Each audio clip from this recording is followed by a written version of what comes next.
Alright, good morning everyone. So let me introduce myself first. My name is Annie Tiong Kunjie and my student ID number is 9309021359180001. I'm a student from the Bachelor's of Nursing Science with Honor and I'm now studying at Open University Malaysia's Coaching Learning Center. This is the assignment of Oumh 1303, which is English for Oral Communication for the semester of September 2023.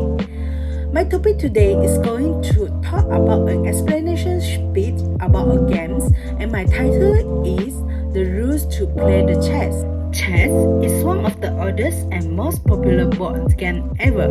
It has been played and loved for centuries, but in recent years, it surged in popularity with scores of new players looking to learn the chess rule. It's played by two opponents on a checkerboard with specially designed pieces of contrasting colors, commonly white and black. The objective of this game is to capture the opponent king, which is called checkmate. Okay, let's start for our first step. First step, we need to set up the chessboard. At the beginning of the games, the chessboard is laid out so that each player has the white color square in the bottom right hand side. The chess pieces are then arranged the same way each time. The second row is filled with pawns. The rooks go into the corners, then the knife next to them, followed by the bishop and finally the queen, who always goes on her own matching color, which meaning white queen on white, black queen on black, and the king on the remaining square. Okay, after we set up the chessboard, now we're going to move to the second step, which is we need to know how to move the chess piece. Each piece in the chess has a distinctive way of moving on the board, which this is made the game one of the most interesting and challenging activities. Number first is the pawn. Pawns are the weakest pieces on the board, but they can be very useful in controlling space and blocking the opponent's pieces. Pawns move forward one or two squares on their first move, and one square at a time after that. The chess rule of pawn is that they can only capture other pieces diagonally one square ahead of them. The second one is the rook. Rooks are the powerful pieces that can move horizontally or vertically any numbers of squares.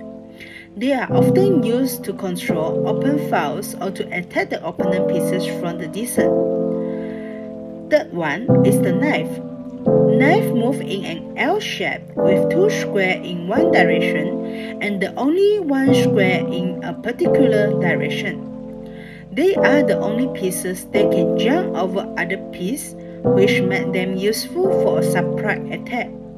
Number 4 is the bishop. Bishop move diagonally any numbers of squares. They are often used to control diagonals and to attack the opponent pieces from a distance. Number 5, the queen.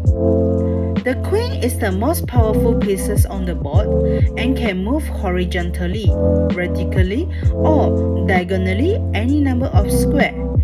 It is often used to control the center of the board and to attack the opponent pieces from multiple angles.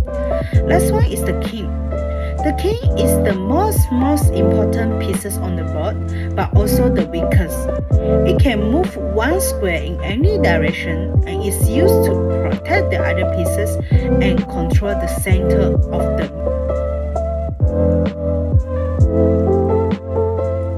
Okay, for the step number 3, we need to know the special rules of the chess. There are some few special rules in the chess that may not seem logical at first. How to do the M-peasants on the chess. The last rule about the pawns is called the M-peasants, which in French is called in-passing.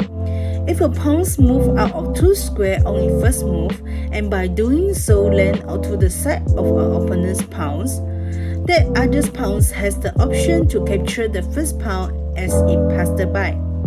This special move must be done immediately after the first pawn has moved past. Otherwise, the option to capture is not longer available. Okay, the second special rule is how to castle in chess. One other special rule is called the castling. This move is allows you to do two important things all in only one move. Get your king to safety and get your rook out of the corner and into the games. On a player's turn, he may move his king 2 squares over one side and then move the rook from the side corner to the right next to the king on the opposite side. However, in order to the castle, some following conditions must be met. Number first, it must be the king very first move. Number second, it must be the rook very first move. Thirdly, there cannot be any piece between the king and the rook to move. And the number fourth, also the last one is the king may not be in check or pass through the check. Okay, after we know about the special rules, next we're going to do the last one, which is we need to find out who will make the first move in the chess. The player with the white piece always moves first. Therefore, players generally decide who will get to be white by chance or luck, such as flipping a coin or having one player guess the color of the hidden pawn in other player's hands. White then made a move followed by black, then white again, then black, and so on until the end of this game. Being able to move first is a tiny advantage that gives the white player an opportunity to attack right away. That's all for my presentation today. Thank you.